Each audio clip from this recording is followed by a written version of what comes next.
Nah, pertemuan silaturahmi malam ini tentu kami mendapatkan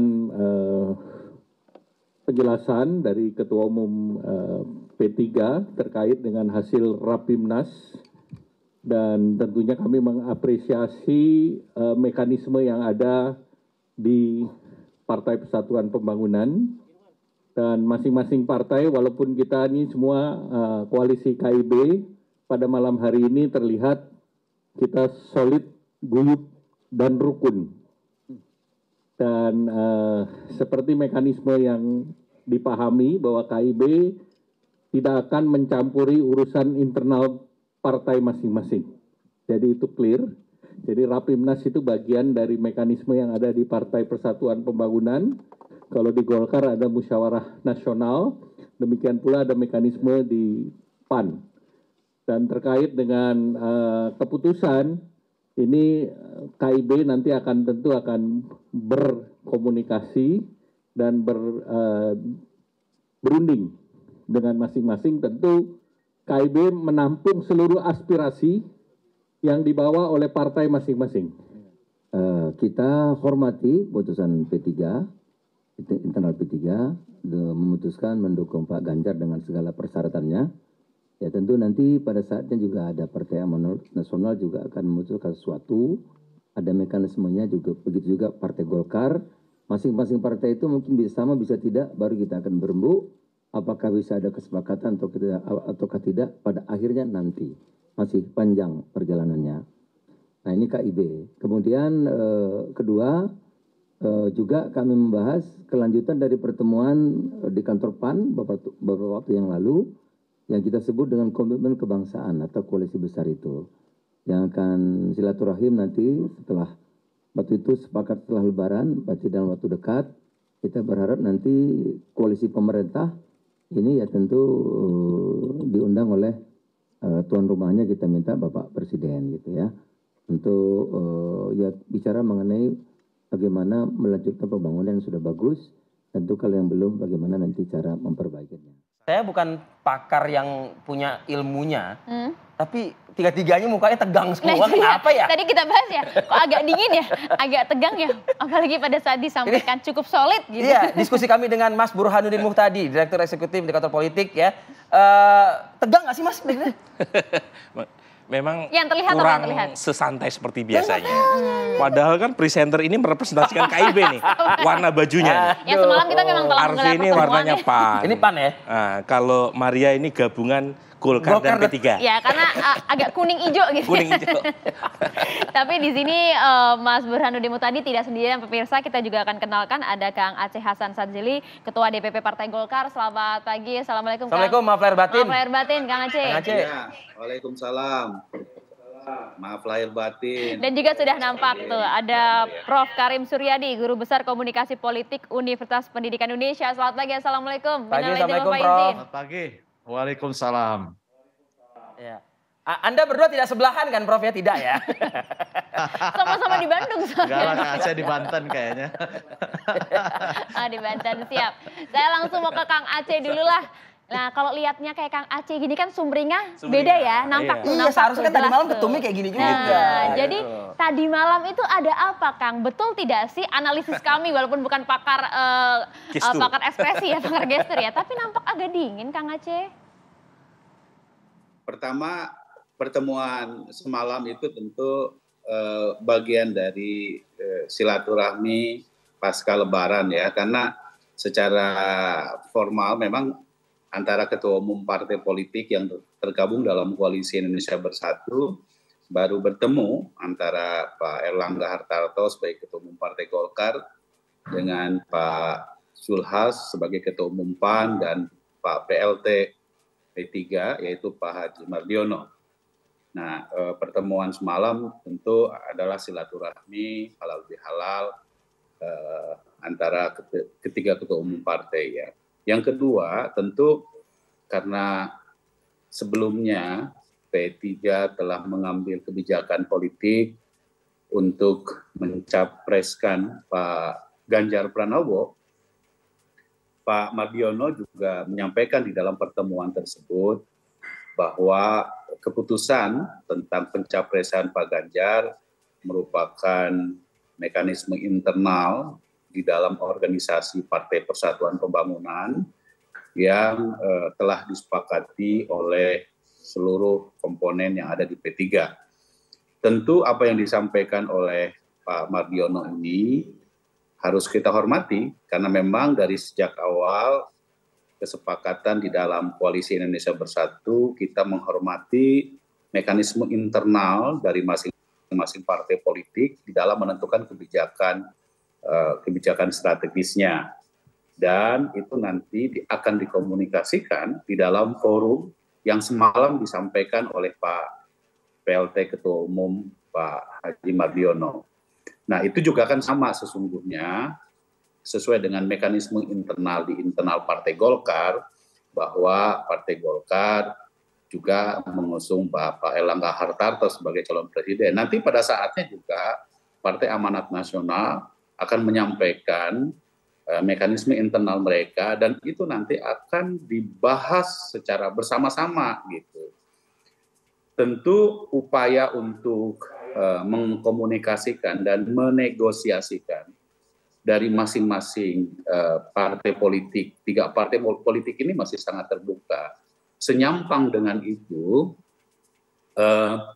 kami juga terus melakukan upaya membangun koalisi besar. Karena dari sejak awal kan kita sudah memberikan satu opsi bahwa KIB pun juga akan terus melakukan penjajakan apa yang disebut oleh berbagai pihak disebut sebagai koalisi besar begitu ya.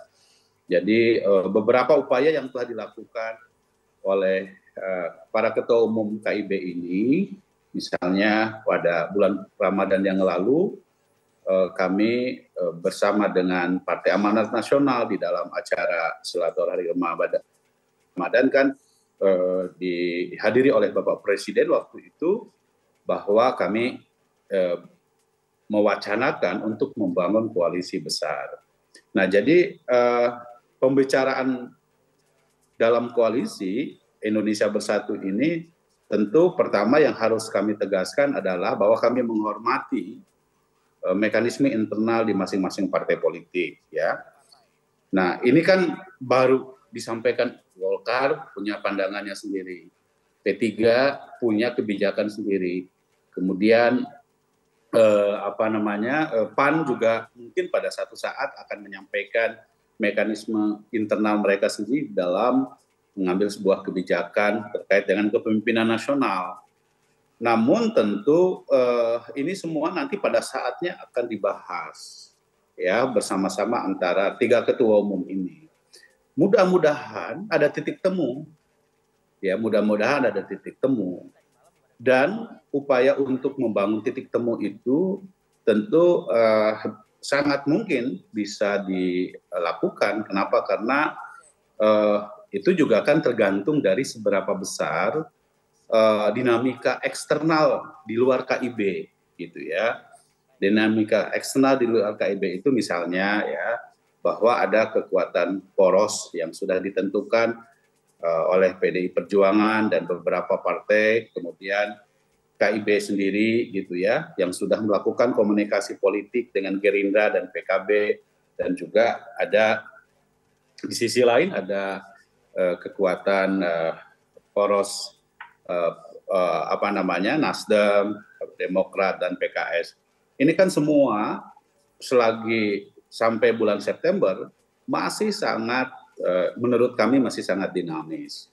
Karena itu kita harus melihat bahwa Koalisi Indonesia Bersatu, kenapa tadi disampaikan baik oleh Ketua Umum kami Pak Erlangga, Pak Zulkifli Hasan maupun Pak Mardiono, mereka sebut solid, ya karena memang solid dalam pengertian bahwa walaupun bisa jadi masing-masing partai politik memiliki perbedaan dalam konteks siapa dalam kepemimpinan nasionalnya, tetapi kan ini masih belum dibicarakan ya secara internal ya tentang nanti bagaimana kita menempatkan ketiga partai politik tersebut dalam konteks bagaimana melihat dinamika eksternal dan di luar KIB itu. Gitu.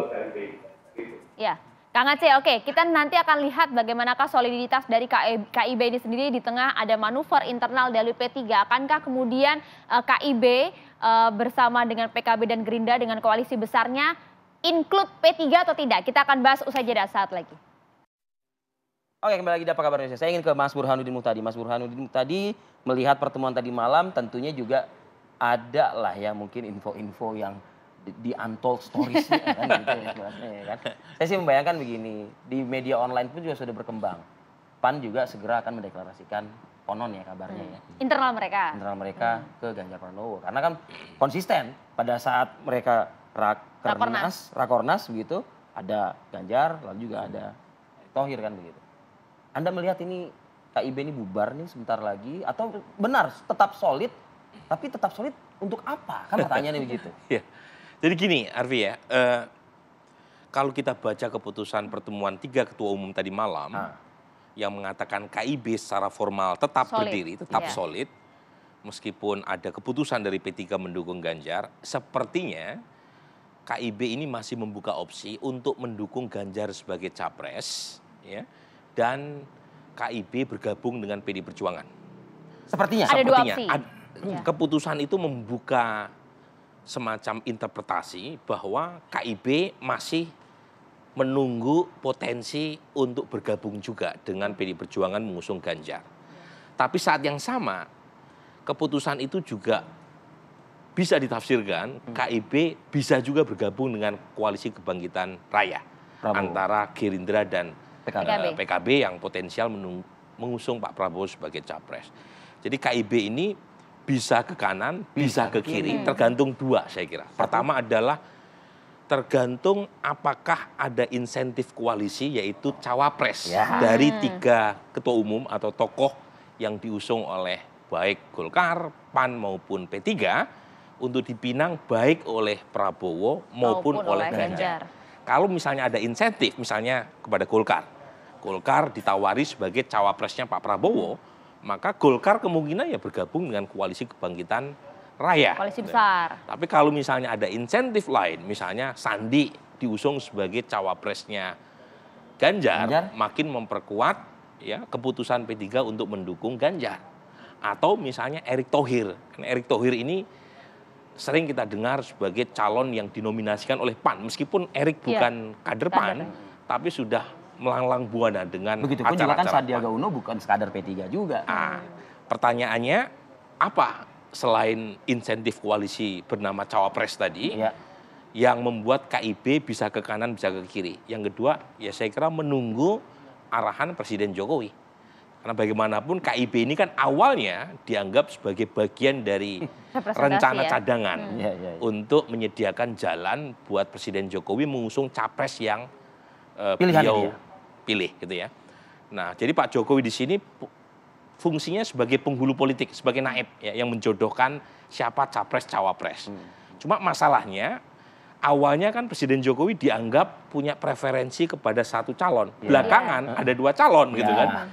Yang kemudian membuat plus Pak Prabowo maksudnya. Plus Pak Prabowo. Sebelumnya kan seolah-olah sinyalnya hanya kepada Ganjar, tapi belakangan juga kepada Pak Prabowo. Tapi di atas segalanya saya melihat memang di antara 4 partai, 4 poros koalisi, satu adalah poros koalisi perubahan yang mengusung Anies, kemudian koalisi Kebangkitan Raya yang potensial mendukung Prabowo, kemudian koalisi tentu porosnya PD Perjuangan karena PD Perjuangan cukup untuk mencapreskan tanpa harus berkoalisi dengan partai lain, yaitu Ganjar, dan terakhir adalah KIB. KIB ini yang relatif rentan pecah. Kenapa rentan pecah? Karena tidak ada capres yang kuat dari internal ketiga partai pengusung KIB. Nah, kalau koalisi perubahan punya Anies, PD Perjuangan punya Ganjar, kemudian KKR, ya, Gerindra dan PKB punya Pak Prabowo. Ketiganya kompetitif secara elektoral. KIB tidak punya capres yang Pak Erlangga elektabilitasnya dengan segala hormat ya, itu terlalu jauh ya dibanding dengan 3 nama teratas. Tapi partai besar. Partai besar. Ya, kursi terbesar kedua setelah PD Perjuangan, kapal induknya. Tetapi dalam konteks pilpres yang diusung bukan partai, tapi capres, cawapres. Nah pada titik itu, ya ada beberapa pendukung koalisi KIB yang kemudian rentan untuk tergoda melirik kanan ke kiri. Nah, dan godaan pertama sudah terkonfirmasi pilihan P3 untuk mendukung Ganjar sebelum KIB mengambil keputusan bersama. Menarik Mas Burhan. Kalau tadi Mas Burhan sampaikan dari versi KIB-nya yang masih bisa melirik ke sisi kanan maupun ke sisi kiri. Tapi saya ingin ke Prof. Karin untuk menanyakan apakah nanti untuk bergeser bergabung dengan KIR, Gerindra juga PKB, ataukah kemudian bergabung mendukung Ganjar Pranowo, akankah struktur dari KIB ini masih tetap solid dengan 3 partai di dalamnya? Ada Golkar, PAN, dan juga P3, Prof. Karin, atau justru nanti akan berbeda nih polanya? Ya, tadinya saya mengira KIB ini akan menjadi kekuatan ya, salah satu kekuatan yang ikut kontestasi, tapi ternyata dari apa yang dikatakan Pak Erlangga, ternyata KIB ini seperti konfederasi yang sangat longgar, yang sangat cair, yang sangat menghormati keputusan internal masing-masing, dan kemudian dikatakan juga di ujung nanti KIB akan membawa aspirasi masing-masing partai. Dan itu sangat terkonfirmasi ketika P3 mengambil jalan yang lain, jalan yang berbeda. Artinya bukan hanya menolak tawaran calon presiden yang ada di dalam, tapi dia jelas-jelas memilih jalan yang lain. Nah, saya melihat pergeseran itu sangat terbuka. Hanya kita melihat ada perbedaan secara psikologis apa yang dialami oleh Partai Golkar dengan P3 dan PAN. P3 dan PAN saya rasa langkahnya akan ringan-ringan saja, seringan P3 memutuskan untuk menjagokan Ganjar, mengusung Ganjar. Demikian juga PAN. Karena apa? Karena selain sayup-sayup di daerah sudah disebut-sebut calon presiden, wakil presiden di luar yang ada di koalisi, juga kedua ketua umum ini kan tidak ditugasi partainya, baik Munas, Rapim, untuk maju sebagai calon presiden. Nah, ini berbeda dengan Partai Golkar. Jadi ini yang menurut saya akan membuat Partai Golkar makin seperti mendayung di antara 2 karang gitu ya. Yang pertama, dia akan memainkan tarikan dari koalisi yang dibangun oleh Gerindra dengan PKB. Di sisi lain juga akan mempertimbangkan tarikan yang dibangun oleh PDIP. Hanya masalahnya saya melihat secara historis kedekatan Golkar dengan Gerindra itu jauh lebih baik, karena saya melihat filogeni atau sejarah kekerabatan Gerindra itu kan Golkar. Nah, hanya yang akan menjadi kuncinya adalah bagaimana komunikasi yang dilakukan oleh Presiden Joko Widodo dalam menghela lokomotif koalisi partai pendukung pemerintah. Meskipun ini sesuatu yang baru dan agak menabrak kepala saya gitu ya. Sebab saya melihat baru kali ini Presiden terang-terangan turun di dalam kontestasi politik yang begitu vulgar ini. Dan ini juga memberikan penanda bahwa ketika petahana tidak ada lagi di 2024, tetapi bayang-bayang petahana sangat nampak, dan ini saya yakin akan sangat menjadi bahan pertimbangan bagi PAN, P3, dan Golkar. Meskipun kita tahu P3 sudah mengambil langkah, Golkar saya yakin sudah ancang-ancang dan arahnya tidak akan jauh berbeda saya lihat dengan P3, karena suara-suara di daerah juga nyaring untuk presidennya meskipun pada level wapres berbeda. Nah, tinggal Golkar, apakah akan ke ke Gerindra, PKB, atau ke Ganjar. Nah, melihat sejarah akan ke sana, dan saya yakin peluang wapres yang akan menentukan itu, gitu ya. Tapi sepertinya di Gerindra peluang wapres itu ada, meskipun akan menjadi pasangan yang unik nantinya. Sebelum terakhir ke Kang Aceh, saya ke Mas Burhan sedikit sebelum mengantarkan ke Kang Aceh. Berat kemana kalau kita lihat dari Golkar, PAN, P3? PAN, P3 kalau saya baca di online mungkin arahnya sama lah dengan P3. Golkar, kalau Anda, prediksi Anda? Saya kira Golkar akan nomor 2 loh dia di parlemen, ya kan? Saya kira Golkar akan memprioritaskan koalisi yang menempatkan Pak Erlangga sebagai cawapres. Bisa Pak Prabowo, bisa Ganjar, kalau ada potensi meminang Pak Erlangga, bisa juga Anies Baswedan. Jadi menurut saya masih ada kemungkinan juga ke masih ada potensi ke sana. Kalau misalnya ada misalnya ya salah satu partai pendukung koalisi perubahan masuk angin di tengah jalan, perlu Golkar untuk menutupi syarat teknis presidensial threshold, mengapa tidak? Tapi poin saya adalah Golkar sendiri kan kursinya besar, tetapi 3 poros yang sudah terbentuk itu pada dasarnya sudah terpenuhi syarat 20% minimal presidensial threshold. Jadi yang dibutuhkan oleh Anies, oleh Pak Prabowo maupun oleh Mas Ganjar itu adalah cawapres yang punya daya dongkrak elektoral. Nah, tetapi kalau misalnya 3 poros ini tiba-tiba ada yang masuk angin di tengah jalan dan kekurangan syarat teknis untuk memenuhi 20% presidensial threshold, Golkar menjadi menentukan. Nah, jadi meskipun misalnya elektabilitas Pak Erlangga kurang kompetitif, tapi kalau ada salah satu partai di tengah jalan tiba-tiba tarik dukungan, maka Golkar masuk dengan membawa term of condition-nya namanya Pak Erlangga sebagai cawapres. Kang Aceh, potensi tersebut dijelaskan tadi baik oleh Prof. Karim dan juga Mas Burhan. Tanggapan Anda? Kami terus mendorong dan menggagas wacana tentang koalisi besar itu ya. Kenapa kami menggagas tentang koalisi besar? Tentu semangatnya adalah bahwa ke depan Indonesia ini membutuhkan satu kekuatan politik yang yang kuat gitu ya, baik pra pemilu 2024 maupun pasca pemilu nanti 2024. Karena apa yang dilakukan oleh Partai Golkar, semangatnya adalah bahwa kita ingin pemerintahan ke depan mampu untuk meneruskan pemerintahan Presiden Jokowi dengan kekuatan yang betul-betul tercipta stabilitas pemerintahan yang kuat. Nah, soal tadi yang disampaikan oleh Mas Burhan maupun Prof. Karim, saya kira opsi bagi Partai Golkar masih sangat terbuka.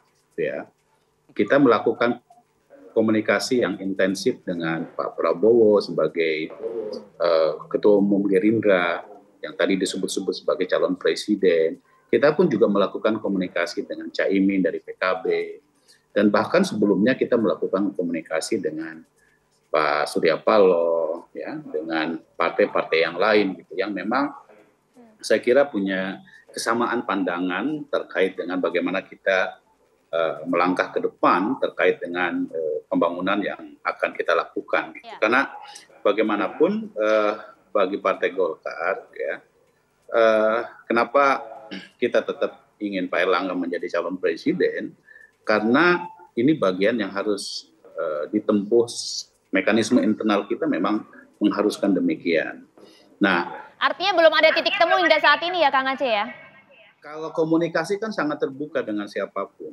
Jadi karena kami memiliki opsi yang sangat mungkin dengan tadi disampaikan oleh Mas Burhan, maka tentu yang penting buat kami adalah kami ingin chemistry-nya, kenyamanan kami dalam berkoalisi itu betul-betul didasarkan pada satu kesamaan gagasan.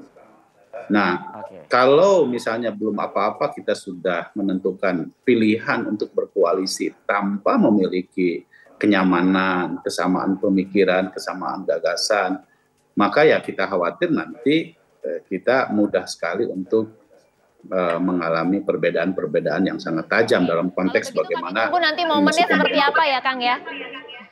Kita tunggu momen dan juga titik temunya. Nanti kita kabarkan, kita undang Kang Aceh lagi. Terima kasih banyak Kang Aceh. Prof. Karim terima kasih. Prof. Karim terima kasih, Kang Aceh terima kasih. Terima kasih banyak. Mas Burhan terima kasih atas waktu sudah hadir. Dan diskusi dialog kami juga menjadi akhir kebersamaan pagi ini ya.